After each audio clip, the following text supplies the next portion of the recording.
I've never even played League of Legends.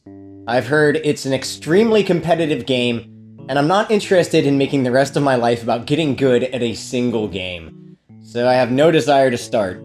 But the League of Legends animated show can be experienced in 9 episodes, and the only skill I need is keeping my eyes open, which sounds a little more suited to my abilities. My review of the show will be from the perspective of someone who has never played the game and probably never will. I prefer single-player, story-driven games with a definitive endpoint, so I'm approaching the show as an outsider to the source material, although I generally enjoy sci-fi and fantasy-themed animation. Arcane came to my attention because of its gorgeous animation style. It's a 3D show, but implements backgrounds that are hand-drawn digitally. There are all kinds of tricks employed to make the animation feel more real, such as the use of a rack focus effect to make it seem like a camera is in use. The 3D models are framed in a dynamic way with plenty of different angles and sharp editing. There's detail and care here that I feel like a lot of 3D animated media is lacking. Arcane is animated by the French company Fortiche, and I would consider the show an anime, even though it wasn't made in Japan. It has the look and feel of an anime with an emphasis on adult drama and long fight scenes between characters that hit pretty hard. The action is very on point in this show, whether it's an epic fight between old friends who have been driven apart over the years, or scenes that are conveyed more psychologically with flashy editing and art design. The world building in Arcane ranges from the majestic to the dystopian. There's a steampunk element to the visuals and storytelling. An early character is even introduced wearing classic steampunk goggles. Magic is used as a metaphor for the advancement of technology, and class struggle is a major theme as the city is divided into 2 halves. The top half, Piltover, is where the aristocrats dwell in opulence, while the rest of the people live in the slums of Zaun, where the air is toxic to breathe. There's a drug going around Zaun called Shimmer that turns people into overpowered monsters, and there's a council of weirdos who sit around a table and decide the fate of the common people. It creates a world whose problems reflect the ones of our own, and it isn't a show for small children, it's more intended for teenagers and adults. Arcane tells a dramatic story of 2 orphan sisters who grow up on the streets, but end up going down very different roads in life, eventually landing them on opposite sides of a war. Our heroes are the sisters Vi and Jinx, introduced to the audience as teens in the first 3 episodes and shown as adults in episodes 5 through 9. Vi is a brawler who fights with her fists, a brave leader and strong main character. Jinx is a magic-using anti-hero raised by the dangerous mastermind Silco after being left behind by her sister Vi, who ends up in prison. Silco, the traditional villain in the show, is a criminal overlord who deals in Shimmer, controls Zaun, and wants independence from Piltover. Jinx is pretty much Harley Quinn. She has the Jekyll and Hyde syndrome going on, and she's also a scantily clad babe with toy bombs she can use to destroy her enemies. She has a love-hate relationship with the father figure in her life. She's usually trying to kill him. Silco ends up being the Joker to Jinx's Harley Quinn. There's a scene where Silco uses poison gas to intimidate the other crime lords, and it's such a Joker thing to do. The soldiers who control Piltover are also antagonists, though, portrayed as authoritarian stormtroopers who wear masks to breathe in the toxic air of the slums. The main character, Vi, is voiced by Haley Steinfeld, who voiced Spider-Gwen in the Into the Spider-Verse film. Her performance is complex, tough and sincere, yet vulnerable in the quiet moments. The voice cast is generally comprised of people who have worked frequently in voice acting, which I always prefer over celebrity-stuffed voice casts. The B-story of the show is about a character named Jace, a rising politician who has been implementing magic to increase the level of technology. Hextech is the name given to the blend of magic and science that is central to the world building of the show's political elements. The question of his magic's potential to cause complete destruction is always present as the council restricts Jace's Hextech until class struggle begins to threaten the safety of Piltover. He partners up with this guy Victor, who is terminally ill and keeps pushing the bounds of Hextech like a mad scientist driven too far. His device looks like a 20-sided die from Dungeons & Dragons. Fun fact for the day, the 20-sided die is called an icosahedron. A 100-sided die is called a zocahedron, or Zoki's golf ball. Jace has a love interest named Mel, who is a diplomatic figure on the council. Mel has a conflict with her mother, because her mother uses violence as a means for control, while Mel is more compassionate. Vander is the mentor to the main character, and has a complicated past with Silco. He's the Obi-Wan Kenobi of the show. Heimerdinger is the cute little wise creature council member, the Yoda of the show. Echo is a childhood friend who fights for the children of Zaun. There's Marcus, the crooked cop, and Silco's right-hand Savika.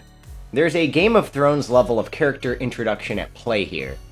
Even though the central focus of the show is on the rivalry between the two sisters, the side characters are handled well, and it crafts a backdrop for the story to play out against. The characters of Vi and Jinx represent Piltover and Zaun respectively, while also as characters they have no reason to be allied to either. Jinx was raised by Silco, but wants him dead. Vi has been imprisoned in Piltover for years, but reluctantly works with Caitlyn.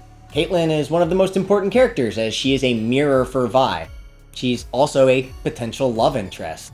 Caitlyn was raised as an aristocrat and served in what is essentially the police force in the world of Piltover. It's been a trend in animation to tokenize gay characters, if they even get included at all. But Vi and Caitlyn are handled well here. They feel like nuanced people with real obstacles. The voice acting is key in making this all work. The California-based company Riot Games has been owned by the Chinese conglomerate Tencent since back in 2011. I wouldn't expect that a show based on an IP owned by a Chinese company would allow for gay characters at all. The writers and creators of the show were able to include 2 lead characters that are lesbians without actually using the word lesbian. The inclusion of flirtation between Vi and Caitlyn is an element that the writers were insistent upon. I don't see a Chinese company loving this inclusion because the Chinese government does not approve of the existence of gay people. I'm pretty sure these characters are lesbians, though. If these characters aren't lesbians, then I don't know what a lesbian is. Well, apparently Drake is a lesbian now, so maybe I don't know what a lesbian is. What I'm trying to say is that Arcane has good LGBT representation. Disney has been trying to do this right for years, but it's always been a minor background character because they still want to be able to sell the film in China. Yet, a Chinese company is doing a better job with LGBT representation than an American one? I don't know if this is true because I'm not going to sit through the Lightyear movie to find out.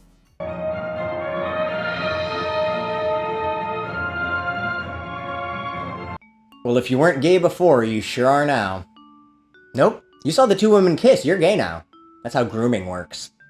Riot Games has also been involved in workplace discrimination and harassment cases as well, so I will praise Arcane, but not Riot Games, the company behind the IP. It's not a secret that AAA companies suck. Activision Blizzard, EA, Ubisoft, and the list goes on. I really don't like the theme song for the show, because it's performed by Imagine Dragons. I know music is art, and art is subjective, but Imagine Dragons is objectively terrible. No one has ever listened to Imagine Dragons and enjoyed it, and it's impossible to prove to me otherwise. While I'm watching this, I can't help but think of how much I would have loved to see a Final Fantasy show this good. Arcane has the steampunk world building, class struggle, magic being used as a metaphor for technological advancement, melodrama within the party, scantily clad waifus firing miniguns. To be fair, Arcane doesn't over-sexualize women the way a lot of anime does to the point of it being cringeworthy. Yeah, I know Jinx and Vi are popular characters within the cosplay community, but in the show, the pervy fan service is kept to a minimum. Even though Arcane might not technically be considered anime, I still feel like I need to pick up a white chip at Weebs Anonymous after watching it. I'm one bad day away from purchasing a waifu body pillow with overnight delivery. Oh, it's supposed to be anonymous. I probably shouldn't have just said that. Whatever, I'll just edit this part out later. Arcane gets an 8 out of 10 from me. It's not a franchise I'm into. I didn't analyze every frame. I don't know about any Easter eggs. I'm not going to tell you 100 things you missed or explain the ending, but it's a fun watch for its blend of 2D and 3D animation, adult themes, memorable characters, cool action scenes, And there's also that skip intro feature which has never come more in handy. I know Arcane has been out for a while now, and since there's been a mass exodus off of Netflix, I would argue shows like Stranger Things, Arcane, and Squid Game are mainly what keeps Netflix relevant at all. The last time I checked, the only Star Trek show Netflix had left was Deep Space Nine, which is a good one, but how long until it's gone to Paramount Plus? I remember watching King of the Hill, South Park, Star Trek, and The Office all on Netflix. All very rewatchable shows that Netflix has lost. I've been hearing a lot of praise for Stranger Things 4, but I still haven't watched Season 3, and by the time I catch up with Season 4, the show won't even be relevant anymore, so who knows when I'll get around to it. But for now, it seems like it might be worth keeping access to a Netflix account. I just share my family's password because I already pay for too many streaming services as it is. Don't tell anybody.